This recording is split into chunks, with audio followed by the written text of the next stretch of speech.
we'll be looking at work energy and power. Work energy and power. We'll be looking at power work. After work, we'll look at energy. Then after energy, we'll look at what? Power. So let's start with work. Work. At this junction, we'll break it down. What do we actually mean by work? A layman will just tell you that work is okay. Let me just go to work, or let me just take a walk, or let me just do a particular job. All that is work. But no, for an engineer or a physicist or a scientist, as a scientist, as an engineer, or as a physicist, whichever profession one belongs to, there is a particular way we look at what? Work. Now, let's break it down now. What is work? Work is said to be done when a force moves a body through a particular distance in the direction of a force. If you look at the definition there, in the direction of a force, this particular phrase is very important. Direction of a what? Of a force, which actually means that you can push a body. If this is to be a body, you are the one pushing it here. You are applying a force. Let's say this is a bag of cement now, 50 kg. We all know what the bag of cement is. Now, if you are not applying a force, this is 50 kg. If you are not applying, now if you convert this to force, it will give you 50 times 10, which is what? 500 newton. So you need 500 newton of force to actually push this bag of cement. Now, let's say you are applying 600 newton of force to actually make this what? Bag of cement move. Now, you will not perform work. This body F will not perform work if the direction of this bag of cement is not in the same direction of the force. What do I mean? It means that if you have a body and you push a body and the body is not moving in the direction of your what? Of your force. Let's say it's moving downward or it's moving upward. That body has not performed work. What do we mean?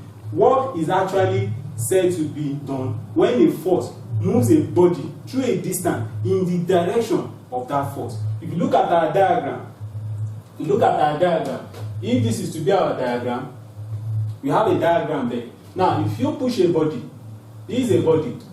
Now, this will be the distance S. Let's say the body has moved to this particular direction. The body is now here now. It has moved towards this distance. Now, this is the force that is applied to it. Now, this force can push this body to go either upward or either at a what? Slant rate upward, or what? On a straight line downward here. If it's going upward, there is what? Another meaning for your force. If it's also going on a straight line, there's also another meaning. But if it's going upward, we'll have a angle in between it. Are you getting it? So if your force is pushing a body towards its direction, towards the direction in which that force is going, then at that junction, work is done. You have to know that it must push that body to the direction of force. To the direction of force. And mathematically, our work can now be calculated as your force times your what? Distance. Which means that your force is measured in Newton and distance is measured in what? In meter. So from there, the SI unit for work can be given as what? Newton meter. But most times, you calculate your work in what? In joules. Most times, your work is calculated in joules. But if you are to derive the what? SI unit from what? A constituent of what? Its formula, that is the force and what? Distance, you'll be able to have Newton meter. But generally or internationally, the SI unit what? Allowed or approved is your what? Is joules. We call it joules. Joule. Joule. So this will be the SI unit of work, and that is what we'll be using. Now let's look at the condition at which your body moves. If your body moves in a straight line, what formula are you going to consider? Let's check it out here.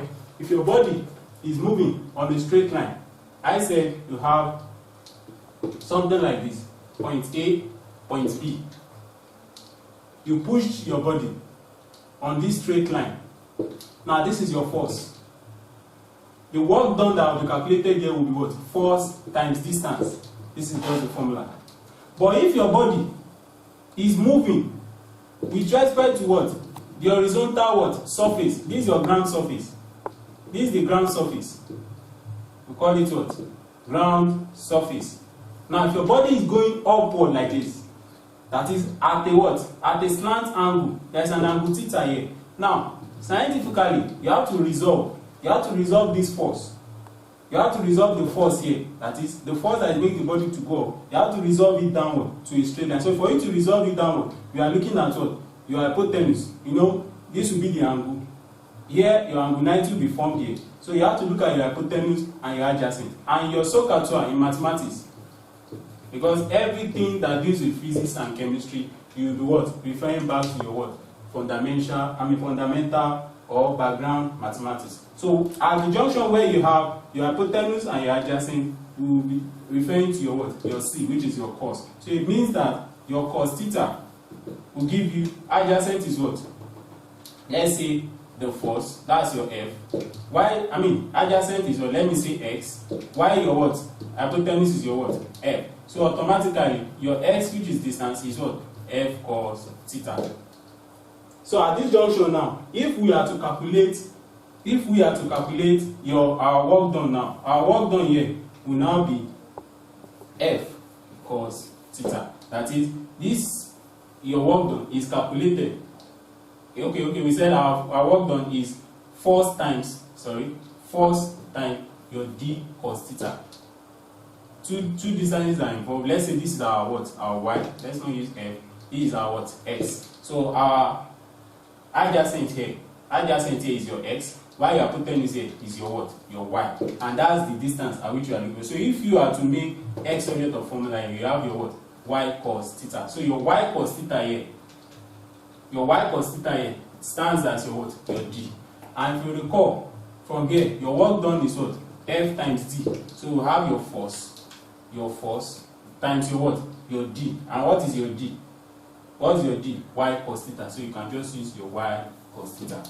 Or invariably, you can say work done equals F times D cos theta. So that you don't confuse yourself. The D here is the same distance, while your F is the force that is applied. So these two formulas are what? Very important. So if we are to link all what we have done here, number one, your work done in terms of straight line, you have your what? Force times distance. And number two is the first point. And the second point, your work done in terms of your distance is F times D cos theta.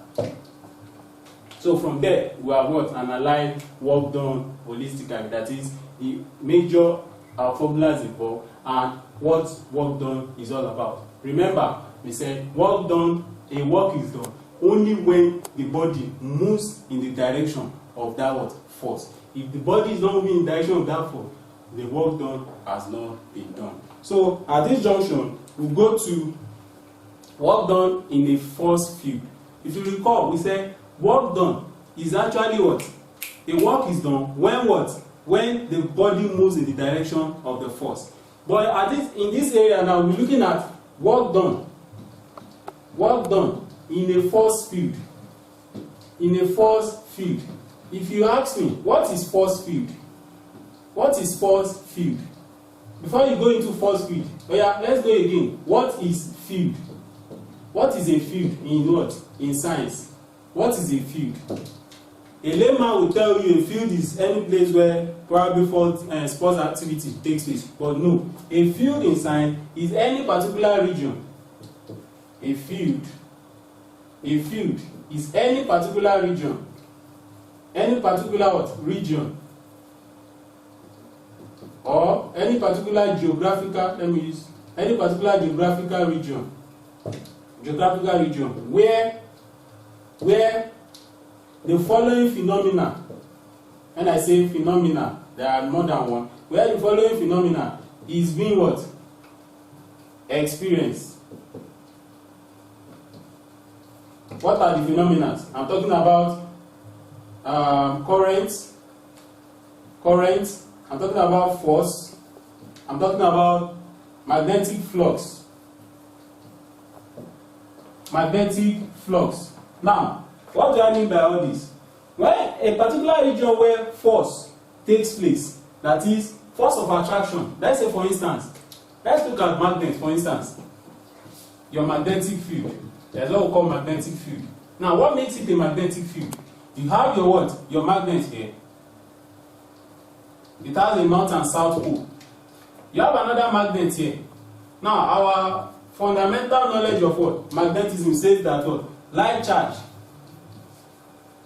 or like pole, let's use like pole. Like pole does what? Repel. Why unlike pole does what? Attract. If I say unlike pole attract, I'm talking about you having your north and south. If you have your north and south, there is tendency for what? A higher force of attraction to bound these two what? Magnets. These are magnets. They will what? Collide. That is, they will, if there is a force that will bring them together here. Now, this particular region where your force of attraction, whether it's repelling or attracting, is being experienced, is what we call magnetic field. It's a field where magnetic flux. I thought I made mention of it in our previous class. That what? The force that tends to bound two magnets together. It's an imaginary movement of flux. There are some, although let me not say they are spiritual, because you can't see this in naked eye, but there are some movements here. We call it magnetic flux. Magnetic flux. This magnetic flux is so powerful that if it discovers the existence of two poles facing each other, they are not far apart from each other. Before you know it, they attract. So this magnetic flux, whichever region where magnetic flux is what? Actually what? Taking place. That particular region is what we call magnetic field. Is a field of what? Of what? Magnetic characters. Magnetic attributes. Where magnetism is what? Actually what? Taking place. So that particular region is what we call magnetic field. So let's come back to what we have been talking about the other time, where we said work done in a force field. So a force field now, from the analogy I've given now, you'll be able to